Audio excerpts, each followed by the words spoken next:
A range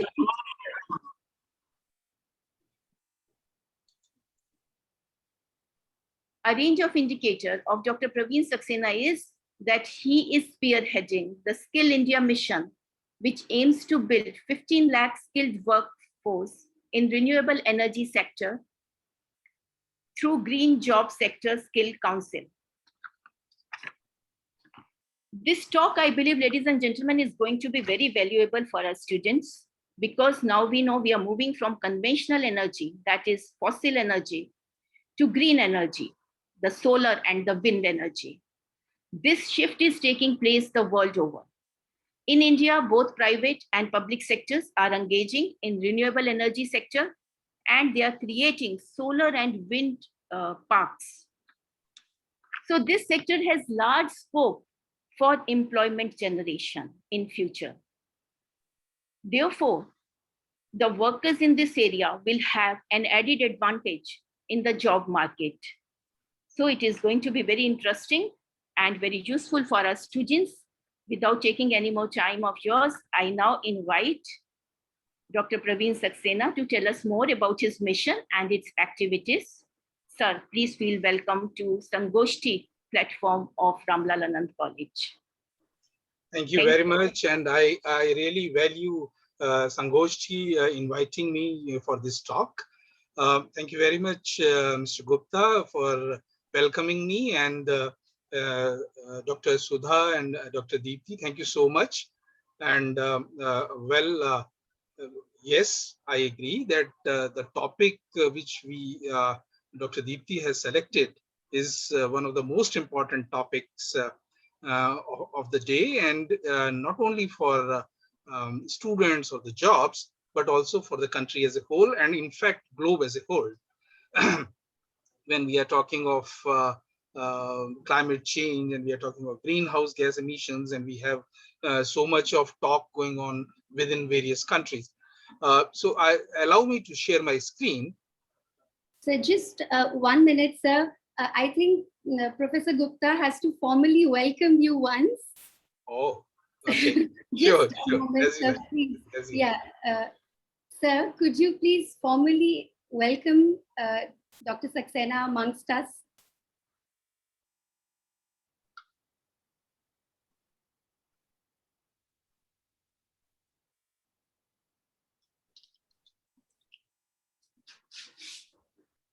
I hope he's... Aditya,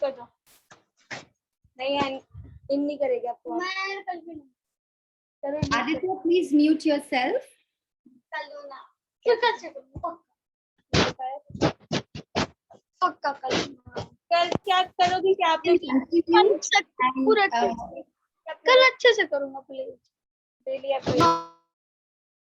I think we should continue, and we'll have Dr. Gupta back very soon.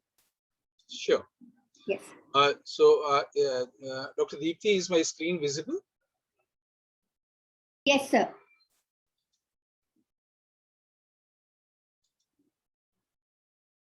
Thank you very much. And as it was discussed that we will be talking about sustainable development and renewable energy today.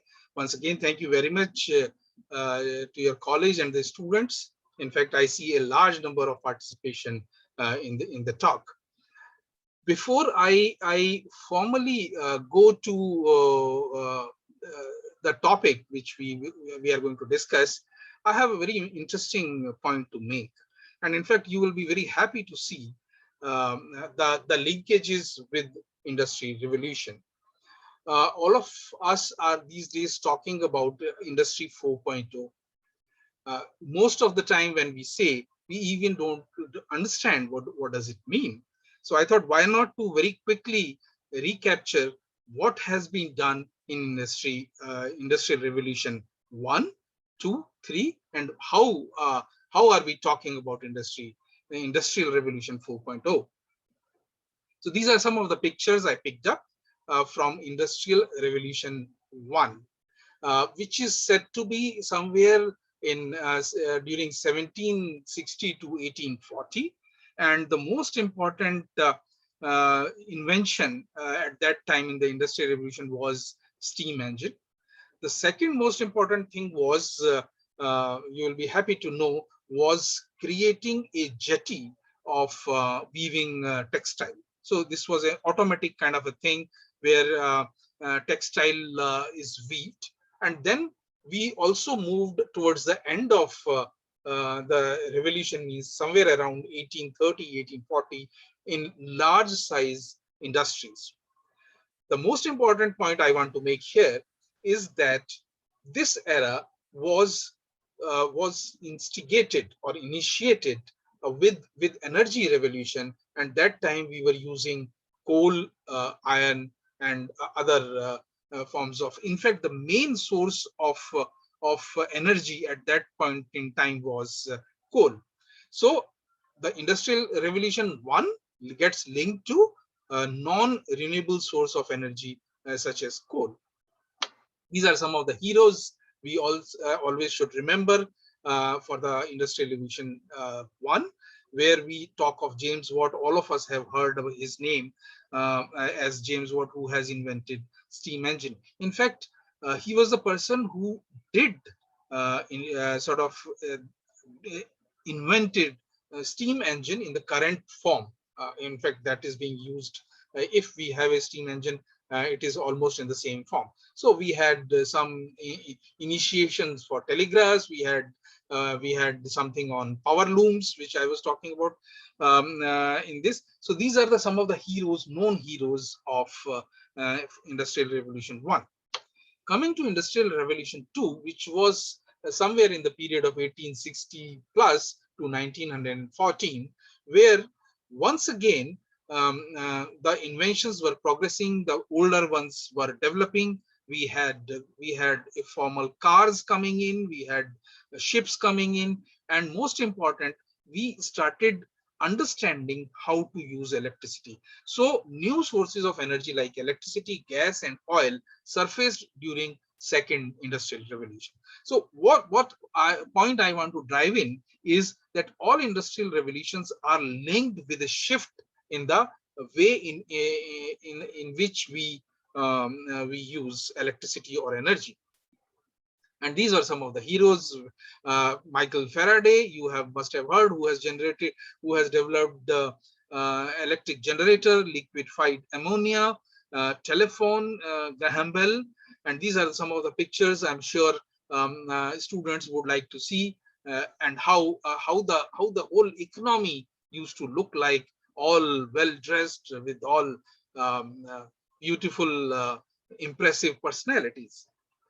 Coming to third Industrial Revolution, which is almost overlapping, frankly speaking, now. In fact, we are set to be in fourth Industrial Revolution, but the third one is talking about when we started harnessing nuclear energy. So once again, I have tried to show you that the third Industrial Revolution, where we started with IBM computers. In fact, I personally belong to an era when Delhi University used to have a huge computer center set up by IBM, and we all used to go to that center, and huge machines doing computations for our PhD works. And slowly, in fact, the first calculator we saw when we were doing PhD in Delhi University, and the first test we used to do about calculator was 2 into 2 equal to 4. So that's how we started trusting on machine in progressing towards electronics. So the Google is there, Amazon is there, Apple is there. So this is the time when we are actually reaching towards the end of third Industrial Revolution, and we are looking towards fourth Industrial Revolution. The fourth Industrial Revolution would be robotics, artificial intelligence. We would be doing mutations in genes. We would be talking about machine learning, drones, automatic cars. This is the time when we are talking about, and we don't know, frankly speaking. Normally, if you see a industrial revolution ranges for about 50 to 60 years, overlapping various technologies. But the most important thing, what I wanted to say is that this industrial revolution has to have a different form of energy. We had, first of all, coal, then we had electricity, then we had nuclear energy, and now probably we are talking of renewable energy.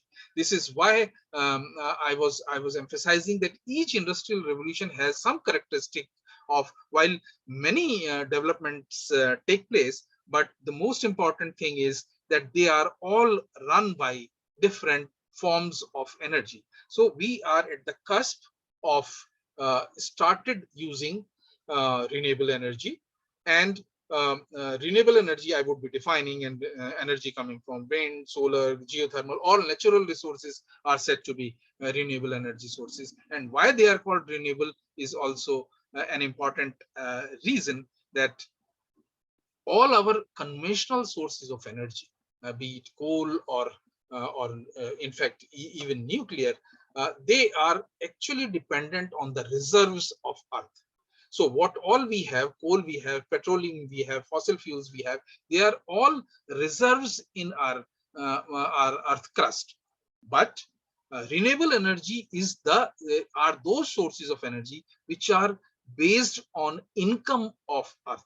So sun energy, in fact, dear students, you would be happy to appreciate that solar energy or the sun energy is the only thing which comes out apart from some meteorites from outside Earth, and they are actually the income of Earth. It is something like that. Coal and petroleum, etc., are your deposits in bank, whereas renewable energy is something regular income what you get, and hence it is always good idea to develop ourselves around those sources of energy which are inexhaustible, which are continuously coming. And as long as we are on Earth, uh, we are surviving. In fact, sun would always be there. So it is the Earth which would probably have some casualty first than sun. So this is one source of energy which would always continue to be available to us, and also fairly uniformly distributed in the globe in some form or the other. So sun is always available to us, either on one part of the Earth or another part of the Earth. And hence, in fact, I'll come back to a statement made by our Honorable Prime Minister, one sun, one grid, and one globe. I would like to tell you about that statement.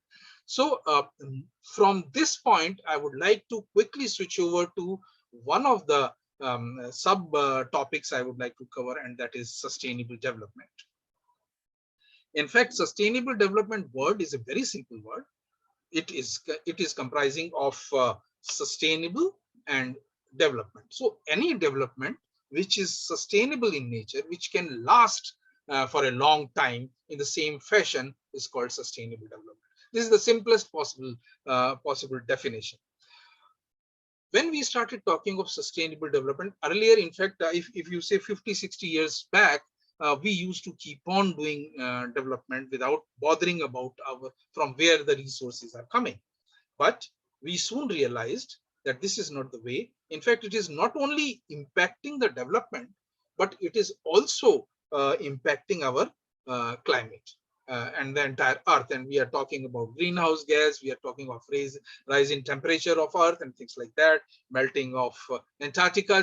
So these are a few things which are offshoot of that. From that time onwards, in fact, it was 1973 when the first time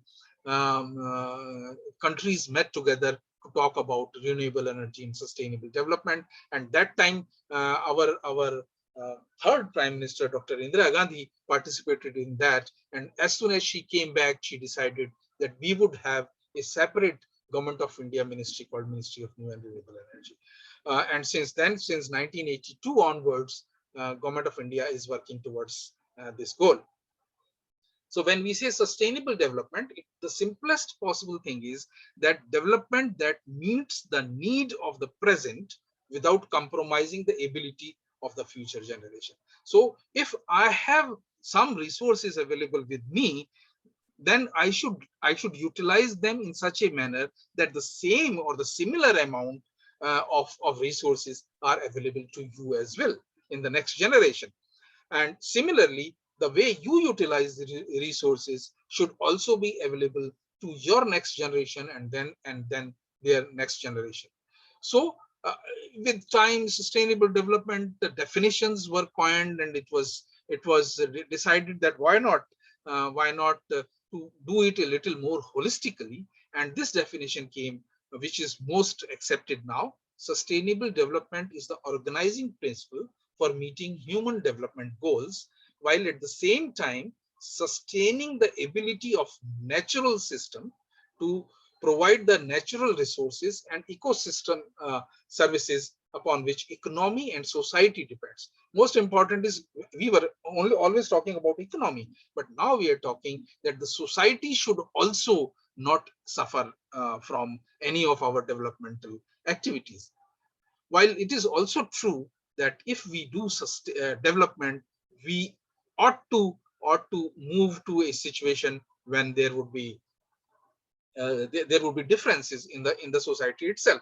The concept of sustainable development can be interpreted in many different ways, but at its core is an approach to development that looks to balance different and often competing needs against an uh, awareness of environment. So what I'm trying to say is that while we will have competitive needs and we will have fixed resources, but it is important for us to see that we are balancing our environment. Living within our environment limits is often the centerpiece of sustainable development. And we have to ensure that strong, healthy, and just society is developed. Not only development should not be lopsided or should not be ununiform. What we want is that development has to be uniform. So once we have defined sustainable development, in fact, you will be happy to know that the entire world is coming to at one point of discussion, and all of them are agreeing to some 17 main activities which would be focused on to have a sustainable development. And these goals are called Sustainable Development Goals of United Nations. In fact, renewable energy is at the 7th goal, and good jobs, which I would be also talking about, and economic growth is goal number 7, goal number 8. So in general, these are the most important targeted goals of the globe. It is not of one country or two countries. It is for the entire globe to address these problems. Then only we will move towards sustainable development. So once again, the SDGs, they came actually in existence from January 2016. They will be there, continued as a UN support for next 15 years, and then we will be reviewing. I would also be telling you something about another aspect. Once we have the goals with us, which were defined, and all countries have agreed to progress in that. Now, quickly, I move to another important aspect, which is once again a global issue. Is called nationally determined contribution. The students, I'm sure all of you must have heard about various countries having its own goal to mitigate climate change. It was in 2015 where when 196 countries participated in a conference of that's called Committee of Parties. 196 country heads participated in Paris. It is also called Paris Agreement, where we deliberated first time in very great detail. In fact, it's called COP21. It was a 21st meeting, but it is probably the most important meeting of Committee of Parties, where we are talking of defining. Earlier what used to happen, that these meetings used to decide that this country would do this country would do that, and finally nothing used to happen. So they came up with a solution that the ultimate goal is that our globe should not be warmer more, and we should restrict our activities in such a manner that in this century we stick to 1.5 to 2 degree Celsius increase in the global temperature. 196 countries were participating, and it's called COP21, where all countries declared themselves that what they would be working towards to achieve this bigger goal of maintaining 1.2 to 2 degree Celsius temperature of the globe.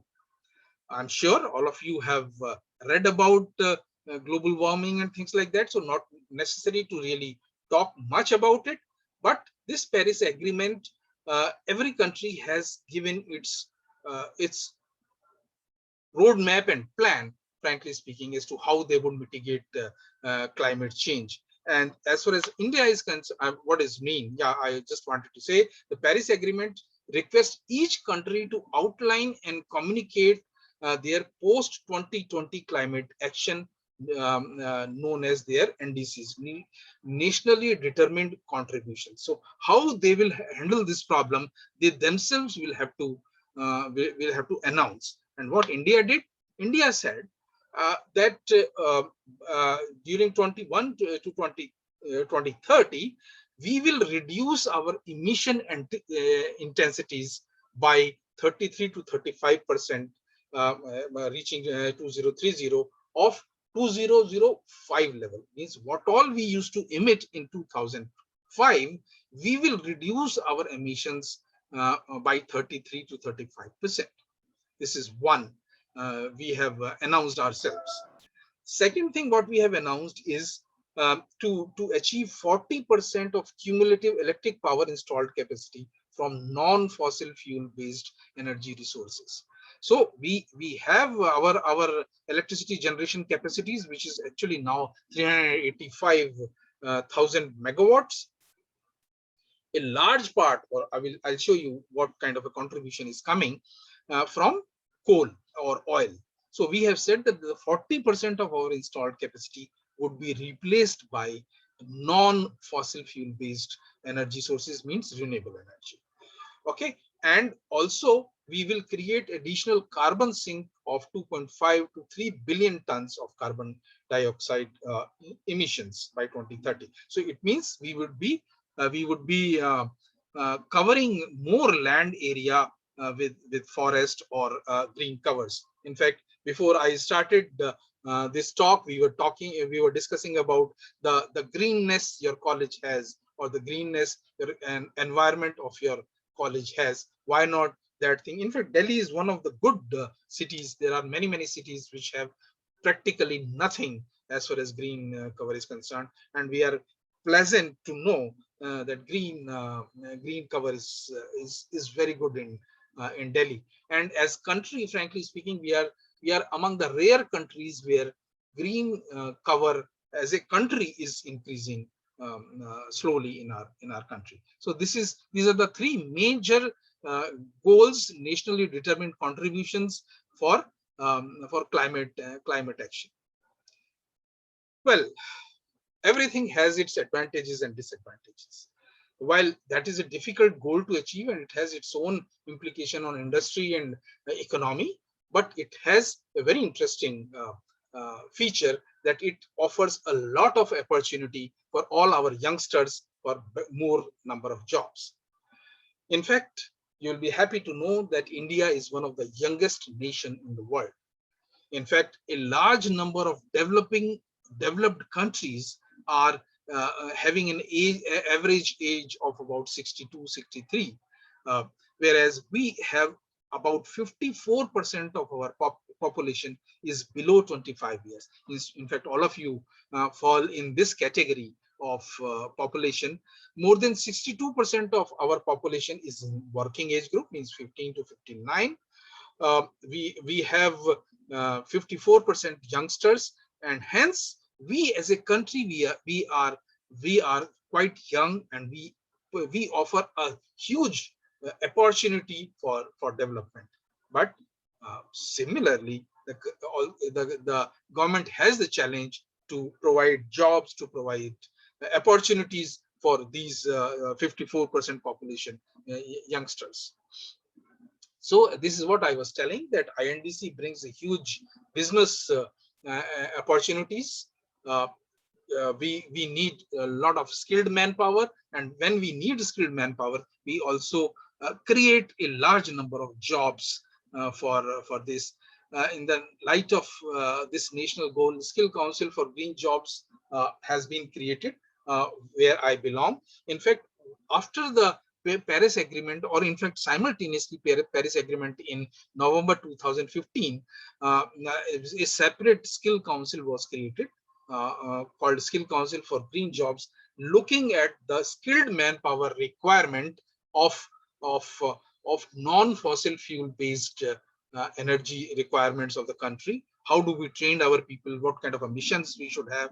And you'll be happy to know that Skill Council for Green Jobs is continuously working towards that, and I would be very happy to inform you how things are shaping up as far as these things are concerned. So this council was created, and we are now working towards creating more jobs. Before once again coming to the jobs alone, we must know what we are talking about renewable energy and what it is. In fact, when we say industrial revolution, we take off greenhouse gas emissions and all this. The most important thing which is required is for a development is energy. In fact, anything I speak at this point in time, we need energy. I need energy to speak. You need energy to power your internet, to run your computer, to have all your activities. So energy is the primary source, prime mover for development process. This all we will have to understand very, very clearly. Without energy, in fact, the development process, as you know, started when we started lighting fire. So this is the most important thing, and very important thing is that it has a direct correlation with our development. In fact, it is interesting to note that the more energy we consume, the more developed we are. Or for development, we should be consuming more energy. If you look at countries like US and Europe, very well developed countries, their per capita energy consumption is way ahead of where we are. So if we are a developed countries, if we are a developing country, our energy consumptions would be less. And if we are going, you can see that example, a rich house would consume more energy than a poor house. A poor house may have 1 or 2 bulbs or maybe a fan, whereas a rich house would have air conditioners and ACs and refrigerators and things like that. So energy consumption is actually a clear indication of where we are in the development process, where we are lying on the chain. So for economic growth, we need to consume more energy. And if we consume more energy, we pollute more. And hence the challenge is to meet this energy needs in a more sustainable manner. So this is how all the 3 things which I have talked about, the sustainable development, the industrial growth, the energy, has to be completely in sync with each other to move forward in a more systematic manner. So actually, for any society, how you will shape in future depends on what choices of energy you are doing. Europe about 50 years back decided that they will go nuclear, and today they have to deinstall all their nuclear plants. They are moving away from that, and they are moving to solar energy or fossil fuel or hydro. In fact, in the world, there is only one country called Norway, which is 100% renewable, because they have a lot of rivers, and the entire power generation in that country, not only in that country, but the adjoining countries, are also met through hydro projects, and it is completely renewable. So we are bound to, we are required to, and we are working towards that, to move the entire economy or energy requirements to to renewable energy sources like wind, solar, biomass, and hydro. So this is the requirement, and electricity is one of the most widely used commercial energy, and hence if renewable energy is able to provide a stable source of electricity generation, we have won the battle. And the second most important thing is where we consume maximum energy is our transport sector. So if we have a replacement of petroleum through natural resources, and if we have electricity generation through natural resources, I think about 80 to 90% of our energy requirements would be met. Of course, we are also a country where we are still using biomass, traditional biomass, fuel wood, animal dung in our rural areas, and that's once again a renewable source of energy. And so the challenge before us is we would be if we look at we look at next 10 years or 12 years, our electrical requirement would go increase by 2.5%, 2.5 times. Climate change is an important issue. India is dependent on oil imports, 80%. This is the current situation. And still 400 million people, even though we claim now that we are 100% electrified as a country, still a large number of population, 400 million people, are still without access of electricity. Means, of course, they don't have usage of electricity in their own houses. This is what our country's situation is. And if you look at, we are number 4th in the world as far as electricity generation is concerned, and we have an installed capacity of 384,000 megawatts. We generate 1637 billion units every year. Our per capita is energy consumption or electricity consumption is 1,322 units, and we are now almost 100% electrified. This is what we are talking about. But if you see, the picture looks rosy that we are 4th in the generation and all that. But if you look at per capita energy consumption, when I say it, very clearly means that per person how much energy we are spending. And if we look at, for example, Canada, which is probably the highest, 14,930 units per person per year, and where we are 1,322. So a country like Canada is 14 times more wealthier as far as energy is concerned than what we are. We are even half of the world average. And when we talk of world average, we have the entire African countries which are very, very low in per capita. We are 1/5 of European Union, and we are approximately 1/3 or 1/4 from China. So the objective has to be that we increase our per capita energy consumption. So if you see, this is the installed capacity. We still consume a lot of coal and generate power, which has to definitely get replaced. Coal, gas is fine. Gas is quite green in nature. We have to move to hydro or renewable energy resources. In fact, this is a very healthy graph as far as if we see renewable energy world over. We are somewhere around 25% of our power generation is coming from renewable sources of energy like solar, wind, or small hydro. Still 55% we are consuming, we are generating from coal.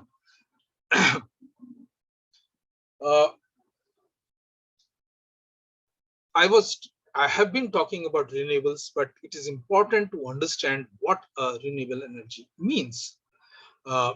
Renewable energy is a term used to refer the form of energy that are naturally obtained from the environment and from sources that can replenish naturally. This includes solar energy, wind energy, geothermal, hydropower, and biomass. Now, while you understand what is solar energy, something coming from sun is fine. Do you know that wind is also a form of solar energy? Because the sun heats half of the earth at one point in time, and hence there is a movement of wind, and hence the wind energy or the energy, anything we generate from flowing of wind is also solar. Geothermal is something which is natural to us, and hence we are not creating, or it's not disturbing us. Hydro is once again a form of solar energy, and it is the dependent on water cycle. It keeps on replenishing our water resources. But the question is, how come biomass becomes a renewable source of energy? Because if you use biomass, you burn biomass, it is not renewable. The answer to that question, which can always be asked from all of you, how come biomass is a renewable source of energy, is that biomass can be again grown well within a period of 10, 15, 20 years. And hence, you can renew the entire availability of biomass. And hence, we define renewable energy. We define biomass as a renewable source of energy. Renewable energy, just to recapture this, renewable energy are the sources which are environmentally sound and naturally obtained. So resources which are naturally obtained and are environmentally friendly are called renewable energy sources. These are some of the sources. Solar energy, energy can be harnessed directly from sun in the form of heat or electricity. Wind is also can produce electricity. It's a kinetic. It is the kinetic energy which comes from sun. In fact, we move turbines. I will be talking about these two technologies in little more detail today, because they are the most important for your country. Then we have hydro. Hydro means you have flowing water. You stop water and generate power from moving turbines, or you can also have run of the river, means river is flowing, you put up turbines there and generate power. Biomass is something which is now being used directly as well as indirectly, or we are using agriculture waste material to generate combustion, to generate heat, or biofuels or biomethanation and things like that. So many things are coming. And another form is geothermal, which is naturally hot steam is extracted, and we generate power with the differential of electricity. As far as renewable is concerned, these are the figures in our country, and we have, as I mentioned, about 90,000 megawatts of power is generated. A large part, I'll give you the exact numbers. Sorry, I think.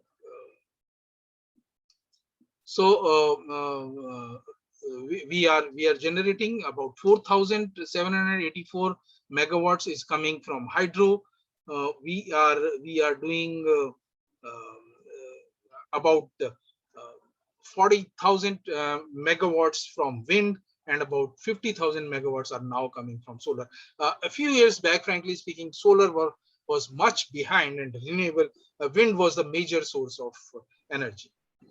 So we as a country, we have harnessed about 10% of renewable energy potential in our country. So we have still a long way to go. We are 5th in the overall world position. We are 4th largest wind installed capacity in the world. We are 2nd largest biogas plants, and we have about 7.5 million decentralized systems used in the country for based on renewable energy.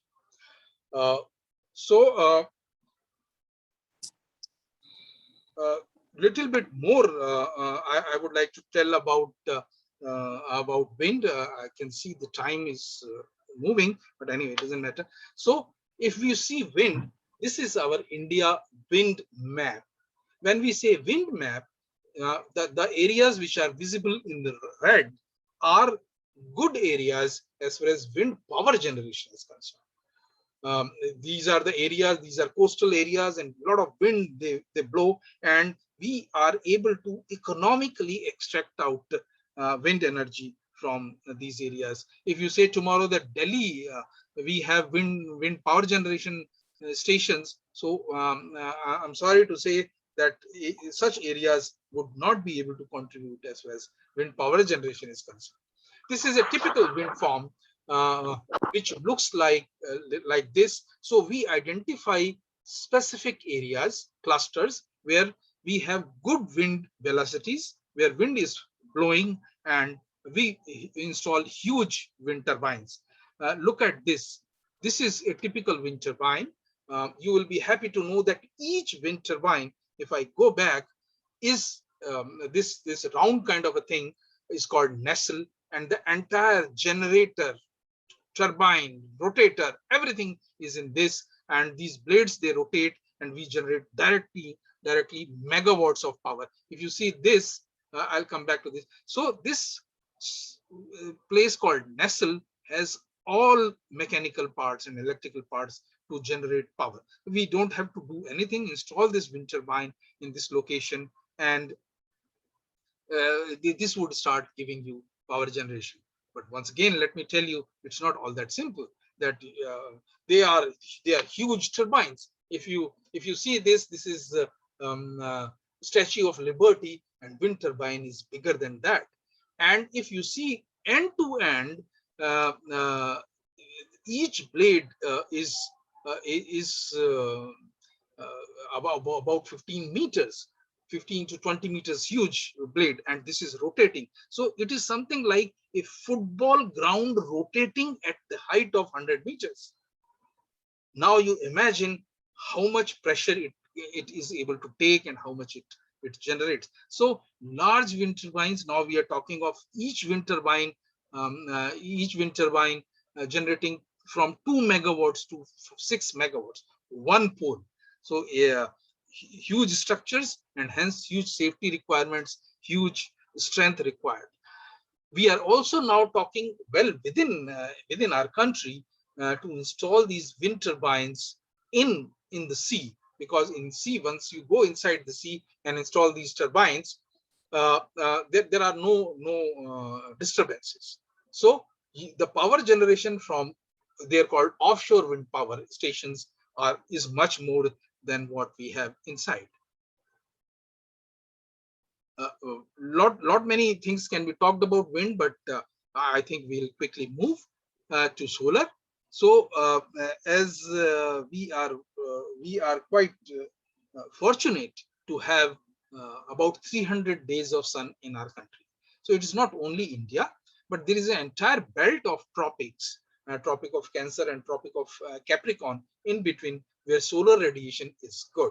So this entire belt can definitely contribute to generation of power, and hence this is said that why not we have a sort of one grid, one world situation, where, because sun is visible anytime at a given time somewhere or the other. If it is night in India, it could be night in day in Africa. So there is a possibility that we continue to generate our resources. And in fact, sometime back it was calculated that the amount of solar radiation we receive on Earth, if the entire thing is captured for 2 minutes, we will be able to meet our power requirements. So ideally, that is the calculation. That may not be possible, but still, theoretically speaking, we can meet all our power requirements from solar energy. And these are the most latest ways in which we do. These are called solar modules. I'm sure you people must have read about them. These are solar cells which directly converts sunlight into electricity.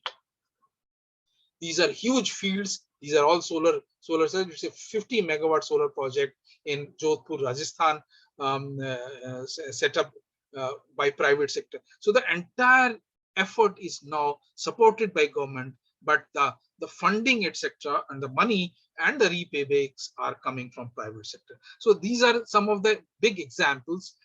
In fact, this is another way of generating electricity directly from heat of solar energy, and these are called centralized concentrators, where you put a lot of mirrors and they focus on this tower which is shining to you, and you start generating. You have to immediately extract out these heat through heat exchangers, otherwise this entire thing can melt in about 2.5 minutes.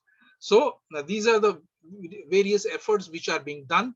These are some of the solar concentrators, right setup. These pictures, I have my sentimental views because when I was in the solar energy, National Institute of Solar Energy, these projects were set up at that point in time and still working and running, frankly speaking. I don't know whether I will be able to play this video. I had some problem. These are some of the, in fact, what I wanted to show through this picture and this video is that huge industries, even the petroleum sector, is now moving towards setting up solar plants on their rooftops. You can see these blue things which are being installed on the rooftop of even conventional sector. So NTPC, NHPC, BHEL, Bharat Petroleum, all these companies are now moving towards setting up solar plants in their premises because they have huge lands available with them. So this is what the movement in renewable energy is. Similarly, we have hydros, we have geothermal, we have biomass, huge programs going on. It will not be possible for me to cover all that. Quickly coming to the most interesting part is skill ecosystem. So, dear students, you will be happy to know that the government of India has in place a beautiful system of how the future skillings would be done, how you people would be empowered. In fact, there is already an agreement between UGC and Ministry of Skill Development that all the colleges would have now skill development programs which would be monitored and run by various sector skill councils, and you will be at your own choice to select what kind of skills you want to develop. It could be health related, it could be beauty related, it could be construction related, it could be renewable energy based skills. So you have a ministry, you have corporation, and you have sector skill councils which are looking at each sector. So we have about 36, 37 sector skill councils which are very narrowly looking at the industrial requirement of the skills. So we talk to industry, we understand what they require, and we try to develop those skills in students. As far as green jobs is concerned, these are some of the areas I discussed. We have renewable energy in which the skill trainings are provided, solar, wind, hydro, biomass. We are also looking at, since we are green jobs, so environment becomes extremely important for us, and we talk about solid waste management, water management, e-waste management, creating carbon sinks at smart cities, clean cooking solutions. We are talking of green construction, green building materials, and we are also talking of green transport, which includes electric vehicles, biofuels, bio-CNG based vehicles, and all that. So we are not the technology people as far as sector skill councils are concerned, but we talk to industry and try to understand what kind of a skills they require, the students to possess so that they can directly be given jobs. So we understand, we develop standards for skilling. We create, for example, if you see the center occupational maps, we understand what are skill gaps, try to make standards of imparting training, like you have curriculum. In fact, we behave quite similar to universities or schools or colleges, where we have standard curriculums prepared. We affiliate training partners, or for example, colleges or universities, where these courses can be imparted the way industry wants that we want. In fact, more than knowledge, the effort is to how do you do these things. So for example, if you have a solar plant to be installed, one thing is that you know what a solar plant is and how it is to be designed. Another thing is how effectively you are able to execute that project on ground and what precautions you should take, because this is supposed to be a project which will last for 25 years. And if even one connection is wrong or loose, it can lead to disasters. So we understand industry, we try to develop curriculum and impart training. And these are the, for example, levels at which the national skill, this is called National Skill Qualification Framework, which is now in position. So if we are talking of level 1 to 4, and once again, it's a good example I always give, that your education has nothing to do with skill qualification.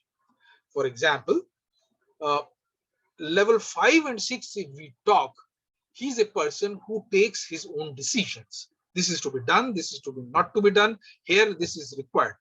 So if you talk of a plumber, for example, the one who fits do water connections in a normal house, a normal plumber takes his own decision. Okay, I have to switch off this, I have to close this, I have to open this, and he is an independent person. So as far as skilling is concerned, he is a person who is at level 5 or level 6. He is able to take his own decisions.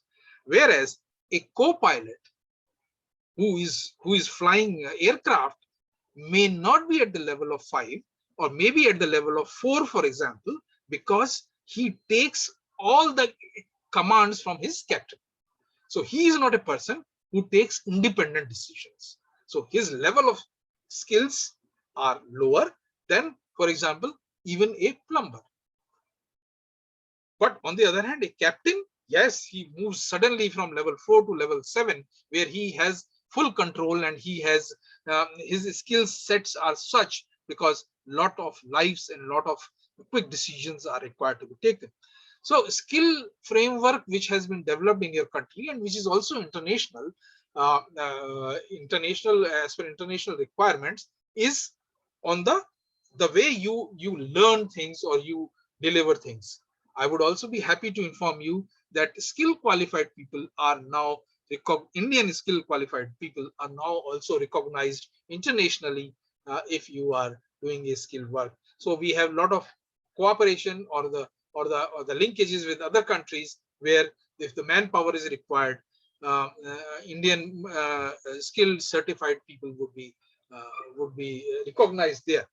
But yeah, I would also like to mention that still we are skilling relatively very conventional things, and renewable energy is one thing which would put us in an international map. In fact, we have already started doing online skill trainings to most of the African countries, and Skill Council for Green Jobs, my organization, has done trainings to about 2,500, maybe 70 or 80 individuals in various 29 or 30 African countries. So these are the best practices and steps we take. We design, we identify skill gaps, impart training, design, in fact, a curriculum according to that, develop training material, e-learning materials, deliver trainings, and give monitor with evaluations. So very quickly, coming to the solar, if we see, we have already 20 different qualification packs in place where the trainings are being imparted, and I would suggest your college to pick up some of them to impart trainings on renewable energy. We can do it on solar, we can do it on wind, and with some efforts bringing some industry in for delivering things, even your own faculty people can be trained to provide skilled develop skilled workforce along with your education. If we look at, these are some of the numbers. We have affiliated training centers pan India. We have 2,400 certified trainers. We have assessors. We have provided about 500,000 candidates the certificate. Of course, they are spread across renewable energy and waste. We are present in 27 states, and we have 525 training centers. So by and large, I would stop here telling you about where we are and how do we sort of do renewable energy how country is moving to renewable energy, and how the skilling is being planned. I would like to stop here, and if any of you can want to write to me, or maybe do something. Let me stop sharing my screen.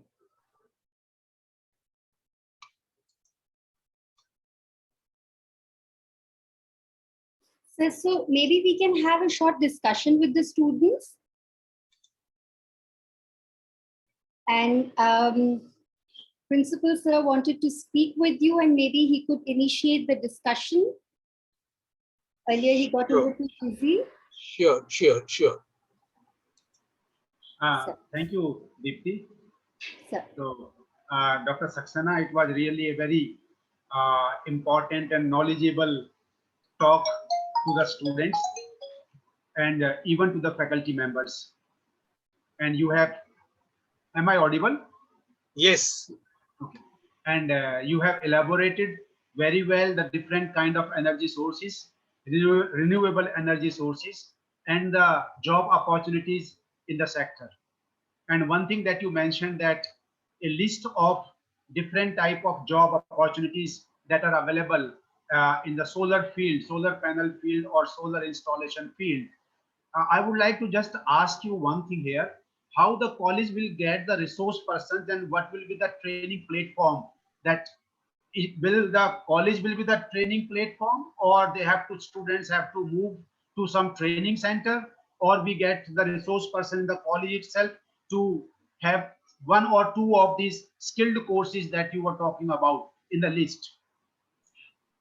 Thank you very much, Gupta ji. Yes, I think what you should do is decide that yes, college would undertake some skill development courses. It is not only, frankly speaking, solar or renewable energy. You can approach various, wherever is the requirement, wherever the students want to have some skill certificate courses. Then you can approach. Definitely, you can approach me, and then I can put in across various sector skill councils. There are courses which you can choose. They are, for example, 300-hour course or 50-hour course or 100-hour course, depending on the skills you choose. Those courses you can run in your college. The faculty, we have our master trainers, which are certified master trainers. So they can come and deliver initially. We normally also encourage industry themselves to come and deliver skill courses. So we'll be very happy to facilitate all that.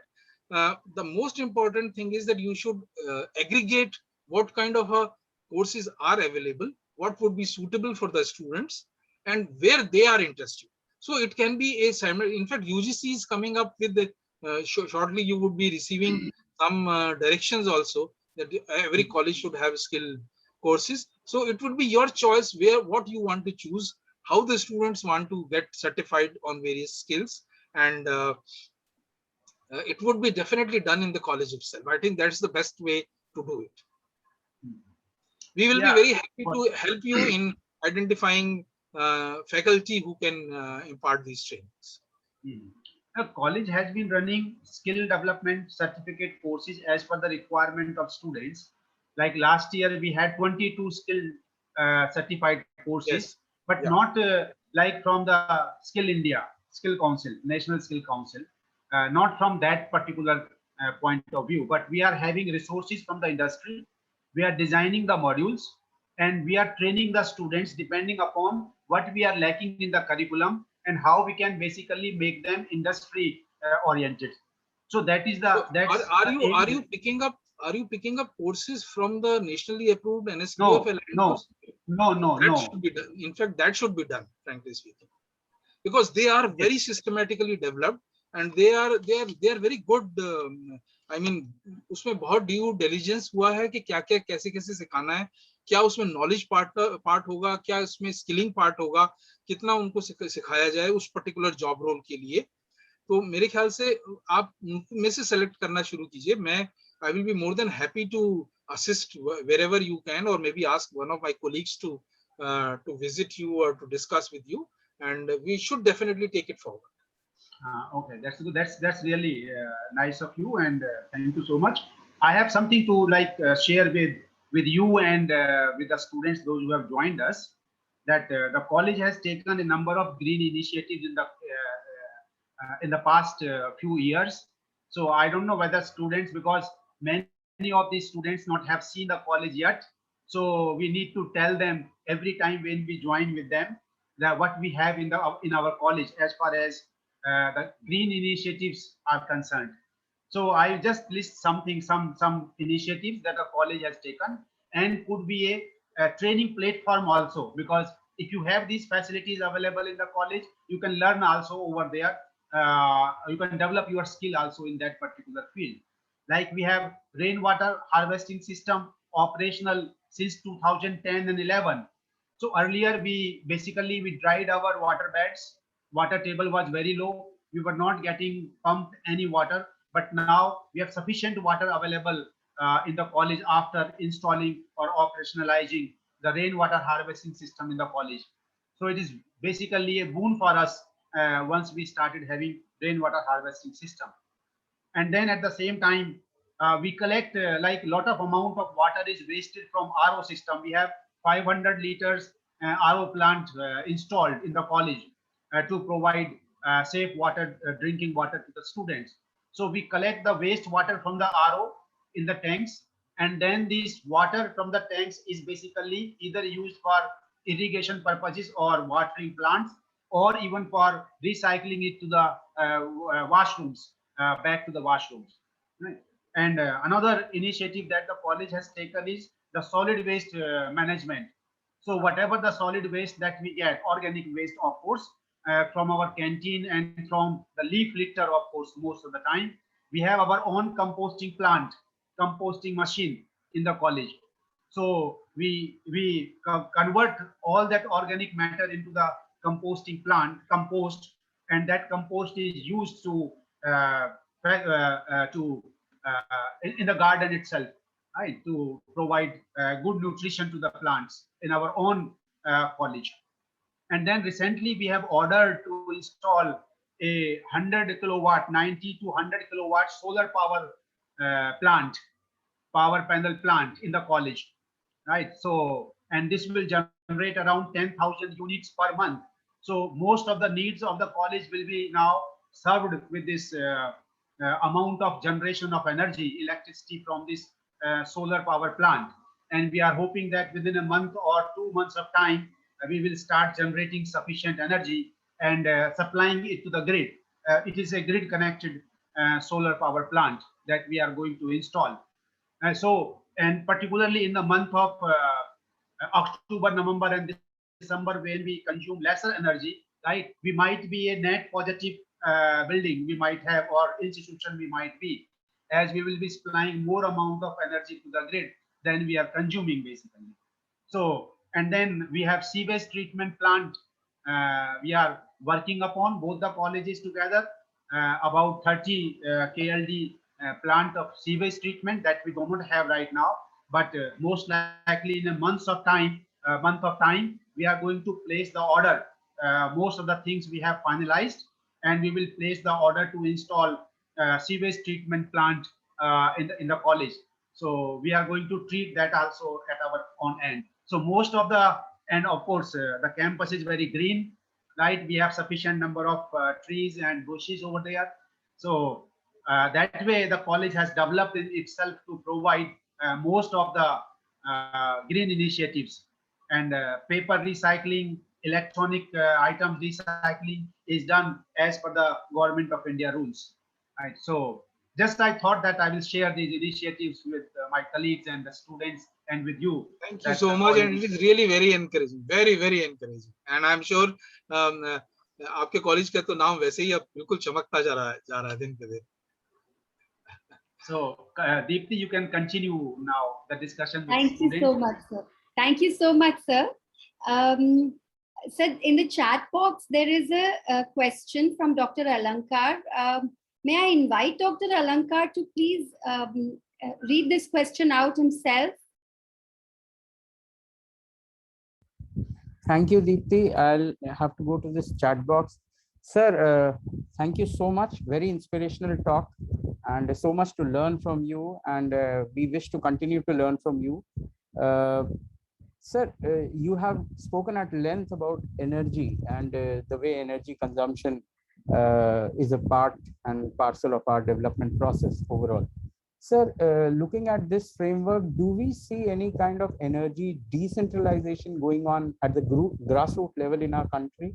Because with these huge solar plants and solar energy systems coming up, mostly owned by big companies or big organizations, be it the public sector or private sector organizations. How will these energy related consumption patterns translate into poor friendly or people friendly initiatives? My second question was regarding the rivers being used or to be used as renewable sources of energy. We have already over polluted our rivers, we are already over exploiting them, and there is so much of resistance going on against the dams which are being built at higher mountainous regions. So does it not exacerbate our socio-political struggles further? And the third one was about the planetary level, that we have been discussing CBDRs, common but differentiated responsibilities towards ameliorating or bringing down the global warming challenges, temperature cut down and everything. But are we still talking about the per capita consumption levels, or we are going to continue with these national consumption levels? These were the three queries that I had in mind. Thank you. Thank you, Alankar. You have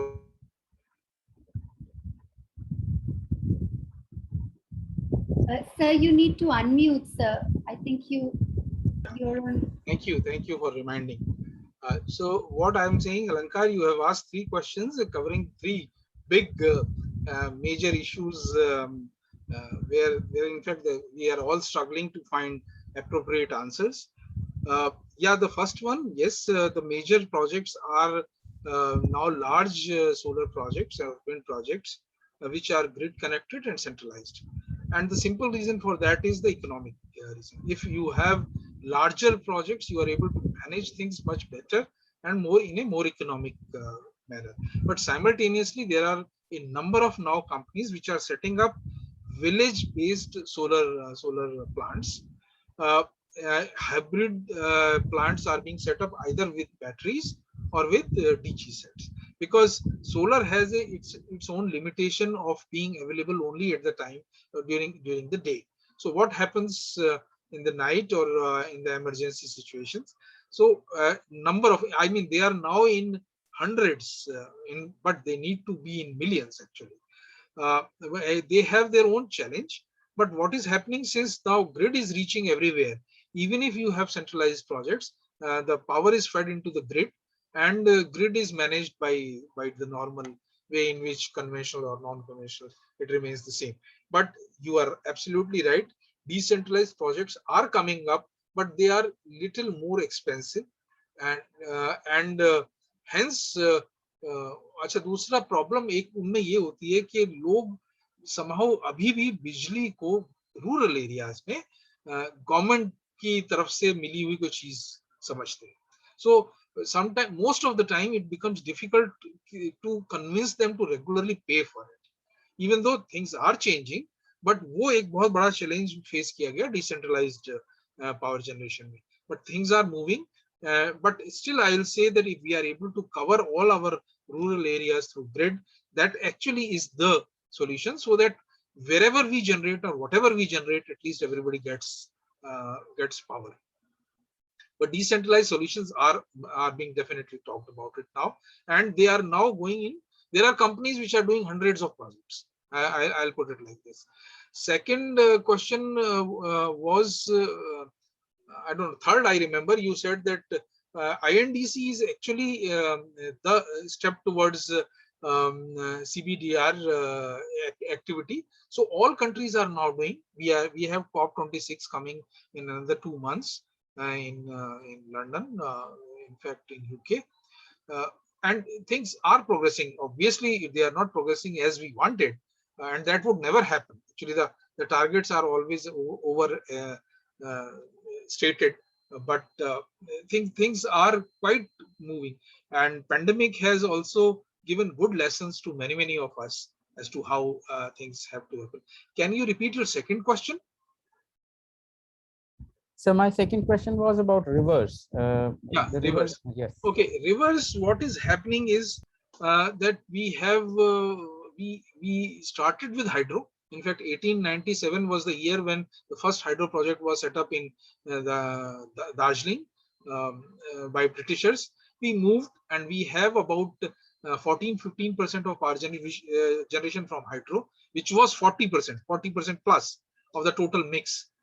Somehow people, it is becoming so socially oriented thing that people don't want to do it. While frankly speaking, it is one of the best ways of generating power.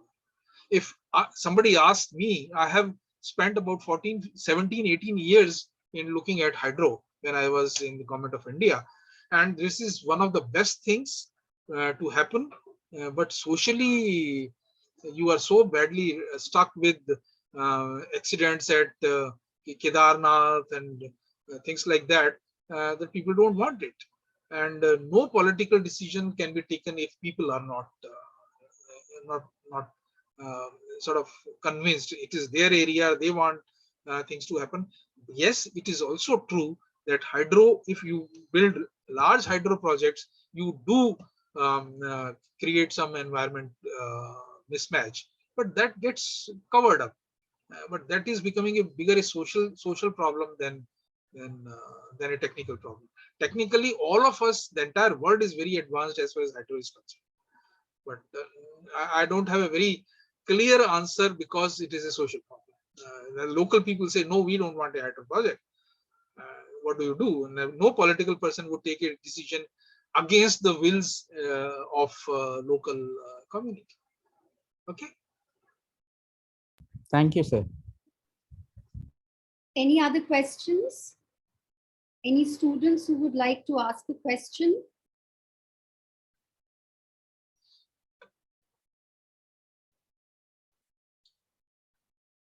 So in that case, sir, maybe we can bring this session to an end.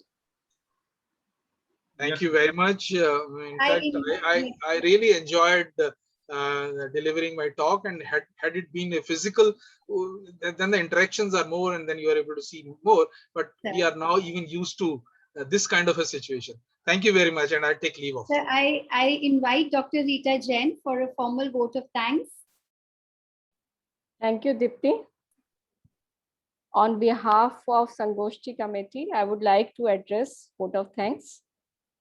I would like to thank firstly our professor, our principal sir, Professor Rakesh Kumar Gupta, who always encouraged us, motivate us, guide us to protect the environment, take friendly steps towards it, and he already mentioned few of them. I also like to quote the words of Gandhiji, that earth provides enough to satisfy everyone's needs, but not every man's greed. I would like to thank our resource person for today, Dr. P. Saxena, Praveen Kumar Saxena, speaker of today, for imparting in-depth, detailed, informative, and elaborated presentation on sustainable development. He highlighted the historical backgrounds and various facts between the countries to save our globe. Also the roadmap for change or the actions for the climate improvement. He shared impeccable knowledge about employment prospects, power capacity source, and aspects of renewable energy. How can we challenge is there for everyone, and there is a need for sustainable in a sustainable manner. So he also mentioned these challenges we are facing today in today's world. So thank you so much, sir, for being part of this webinar. I would also like to thank convener of Sangoshthi, Dr. Deepti Bhardwaj, our fellow faculty members, Dr. Sudha, Dr. Alankar, Misha Sabreen, and Mr. Bhatia. I thank all of them. And of course, not the least, the participants who patiently listened every word of the Dr. Saxena. And I'm sure that they must have benefited from this talk. And in future, we also like to have you again for the more talk about this very upcoming field. Thank you so much, sir. Thank you, everyone. Thank you. Thank you, Dr. Saxena. Thank you so much to join with us. and basically it was very important topic that we all listened and got benefited.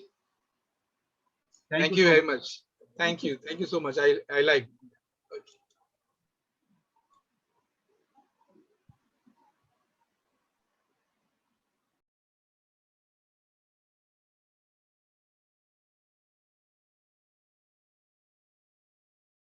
Thank you, ma'am.